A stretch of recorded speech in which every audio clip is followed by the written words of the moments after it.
நேயர்களுக்கு அன்பு வணக்கங்கள். ரோபோலிக்ஸ் நிகழ்ச்சிக்கு உங்களை வரவேற்பது விக்ரம் ரவிசங்கர் மற்றும் தகவல்களின் நாயகன் ரோபோ. பல்வேறு ரகசிய தகவல்களும் பரபரப்பாக பேசப்பட்ட செய்திகளுடைய சுவாரஸ்யமான பின்னணிகளும் நமக்காக தயாராக இருக்கு. அதெல்லாம் தெரிஞ்சுக்க வேண்டிய நேரமும் வந்துடுச்சு. நிகழ்ச்சிக்குள் செல்லலாம். வணக்கம் ரோபோ. வணக்கம் விக்ரம். சப்ஜெக்ட்டுக்கு போலாமா? இரு ரோபோ, நீ பாட்டுக்கு வேற எதையாவது ஆரம்பிச்சிடாத. புரியுது விக்ரம். கடந்த சில நாட்களா நாடே பரபரப்பா பேசிக்கிட்டு இருக்கிற 500 ரூபாய் 1000 ரூபாய் நோட்டுகள் பத்தி தானே கேட்க வர்ற? ஆமா ரோபோ, பரவாயில்லையே, கரெக்டா பல்ச பிடிச்சிட்ட. அதை பத்தி தான் செய்திகள்லையும் விவாத நிகழ்ச்சிகள்லையும் தேவைக்கு அதிகமாவே அலசியாச்சு. அது மட்டுமா, சமூக வலைதளங்கள்லயும் நம்ம ஆளுங்க போதும் போதுன்ற அளவுக்கு விவாதிச்சு தீர்த்துட்டாங்களே. ஆனா நம்ம பங்குக்குன்னு ஏதாவது சொல்லணும்ல. சமூக வலைதளங்கள் நீ சொன்னதும் தான் ஒரு விஷயம் ஞாபகத்துக்கு வருது.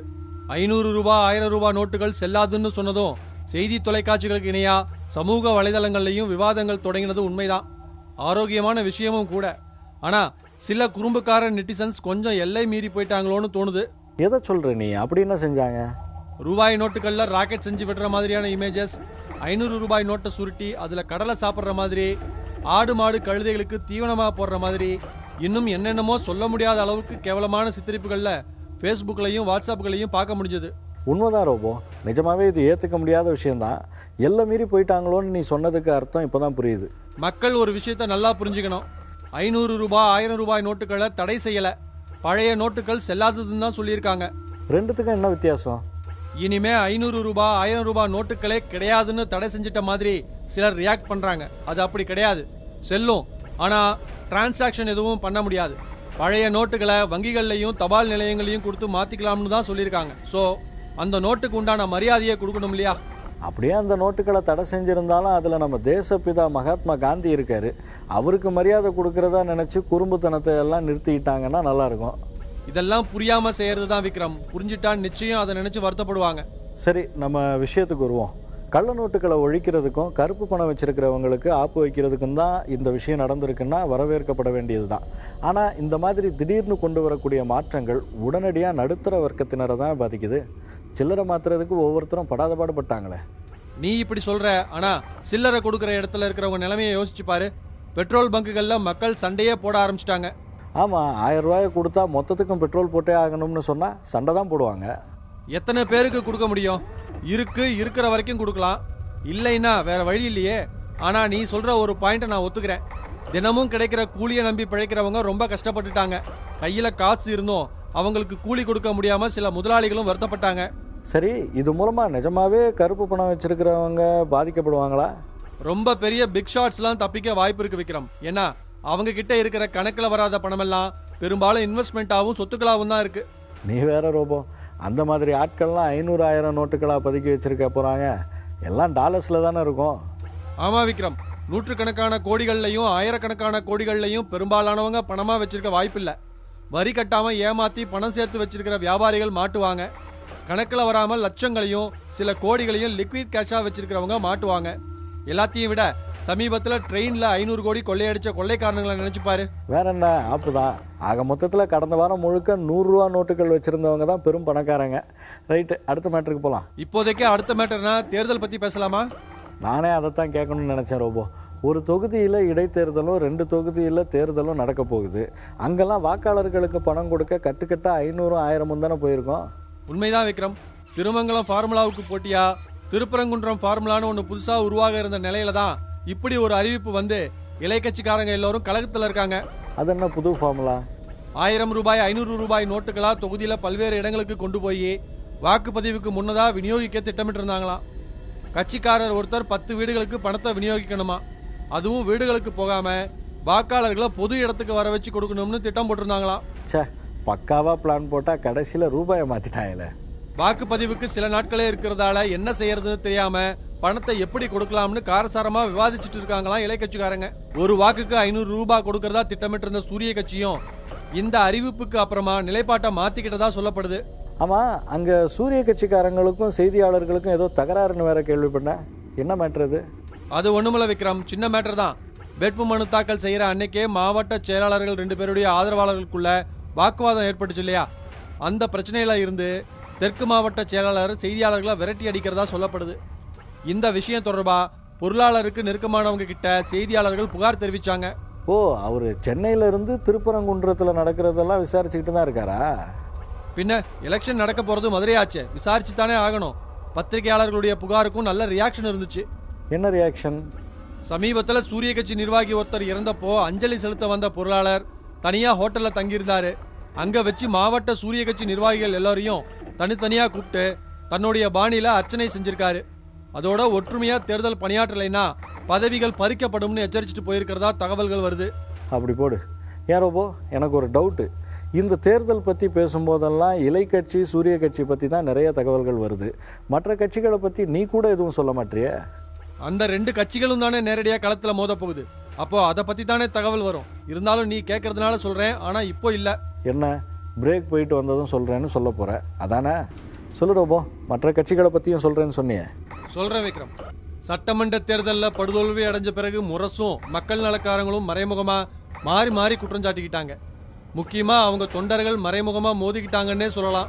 ஆமாம், கூட்டணி வச்சது தான் தோல்விக்கு காரணம்னு முரசு தரப்பும், முதல்வர் வேட்பாளராக முரசு தலைவரை அறிவித்தது தான் தோல்விக்கு காரணம்னு மக்கள் நலக்காரங்க தரப்பும் நினச்சாங்க. இந்த நிலையில இப்போ 3 தொகுதிகளிலையும் முரசு கட்சி போட்டியிடுது. சட்டமன்ற தேர்தல் தோல்விக்கு பிறகு மறைமுகமா மோதிக்கிட்ட முரசும் மக்கள் நலக்காரங்களும் இப்போ காரசாரமா கிட்டத்தட்ட வெளிப்படையாவே மோதிக்கிறாங்க. ஆமாம், ஆதரவு கேட்டால் தான் கிடைக்கும், கேட்க கேட்க கிடைக்கும், கேட்காமலே கிடைக்கும்னு மாற்றி மாற்றி பேசிக்கிட்டாங்களே. அவங்களுக்கு இடையில நடக்கிற மோதலையும் தலைமை ஆக்டிவா இல்லாததால தடுமாறிக்கிட்டு இருக்கிற இலைக்கட்சி நிலைமையையும் பயன்படுத்திக்கிறது தான் சூரிய கட்சியினுடைய திட்டமா. இதனால அரவக்குறிச்சியில இழுபறியும் மற்ற 2 தொகுதிகளில் வெற்றி வாய்ப்பும் சூரிய கட்சிக்கு இருக்குன்னு சொல்லப்படுது. அப்படி நடந்துட்டா அது அடுத்த தேர்தலில் எதிரொலிக்க வாய்ப்பும் இருக்கான். கடந்த சில நாட்களாக சூரிய தலைவரும் உடல்நிலை சரியில்லாமல் சிகிச்சையில் தானே இருக்காரு. நல்ல வேளையா ஞாபகப்படுத்தின விக்ரம்.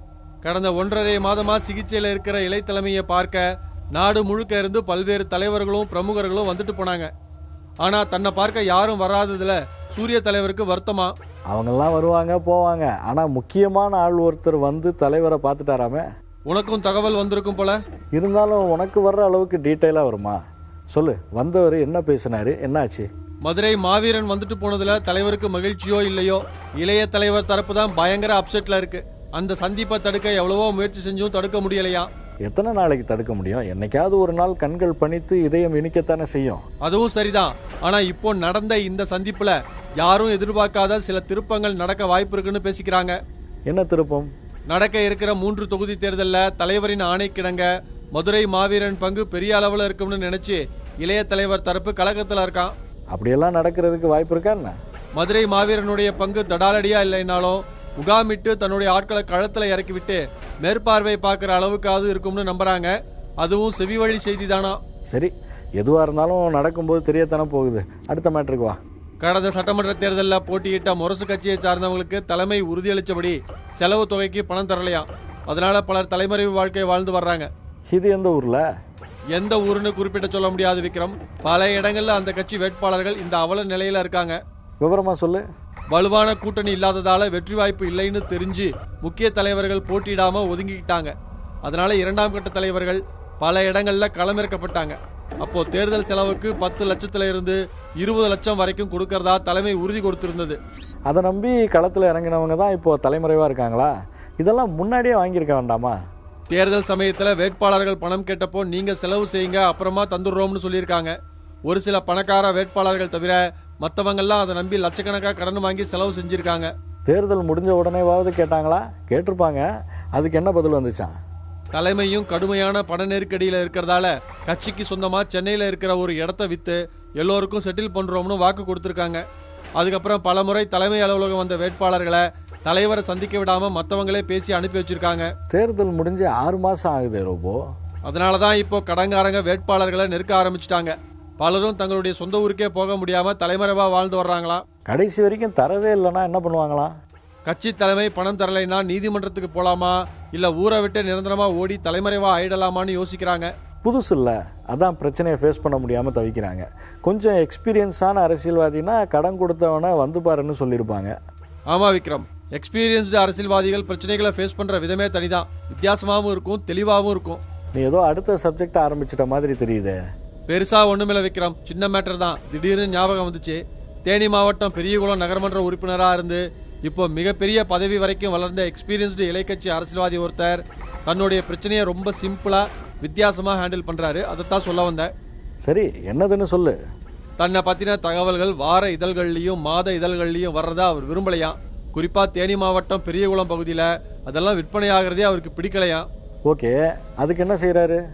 அவருக்கு எதிரான செய்திகள் வந்தா வார மாத இதழ் விநியோக உரிமையாளர்கள் மொத்தமா எல்லா சரக்கையும் கொண்டு போய் அவர்கிட்ட கொடுத்து புத்தகத்தோட விலைக்கு மேல கூடுதலா ஒரு தொகையை வாங்கிட்டு போயிடுறாங்களாம். செம்ம ஐடியாவா இருக்கு. யாருக்கும் நஷ்டம் இல்லை, அந்த விநியோகஸ்தருக்கும் ஒரே இடத்துல வியாபாரம் முடிஞ்சுது. சரி, அடுத்த மேட்டருக்கு போகிறதுக்கு முன்னாடி ஒரு பிரேக் போயிட்டு வரலாமா? லாஸ்ட் செக்மெண்ட்டுக்கு வந்துட்டு வரப்போ ஏதாவது அதிரடியாக இருந்தால் எடுத்து விட. நிச்சயமா விக்ரம். இப்போதைக்கு சபரிமலை சீசன் மேட்டர் ஒன்று செம்ம ஹாட்டா இருக்கு, சொல்லட்டா? ரொம்ப நல்லதாக போச்சு. எப்படி சீசனுக்கு இடுக்கி மாவட்டம் தயாரா? இடுக்கி மாவட்டம் தயாராகிட்டு இருக்கு விக்ரம். அதை விட வேகமாக தயாராகி வர்றது கேரளா அரசு தான். புரியலையே. மாவட்ட நிர்வாகம் தயார்னாலும் அரசு தயார்னாலும் ஒன்று தானே ரோபோ? நீ சொல்ற கணக்குப்படி ஒண்ணுதான். அதுல அரசுக்கு அதிக வருமானம் ஈட்டி தர்ற முக்கியமான துறை ஒண்ணு இருக்கு. எது? மதுபானமா? மதுபானத்துக்கு அடுத்ததா கேரளாவுக்கு வருமானம் ஈட்டுற இன்னொரு துறை லாட்டரின்னு டக்குன்னு சொல்ல வேணாமா விக்ரம்? நினச்சேன், ஆனால் அதுக்கு நீ திட்டுவியோன்னு தான் சொல்லலை. ஆமாம், சபரிமலை சீசன்னா பிரசாதம் அரவணை அப்படி இப்படின்னு தான் அரசும் தேவசம் போர்டும் தயாராகும். சபரிமலைக்கும் லாட்டரிக்கும் என்ன சம்பந்தம்? ஆஹா, அப்போ உனக்கு மேட்டரே தெரியாது போல. நானே சொல்றேன். சபரிமலை சீசன்னா தமிழகத்துல இருந்து தான் அதிக பக்தர்கள் ஆண்டுதோறும் லட்சக்கணக்கில் கேரளாவுக்கு வர்றாங்க.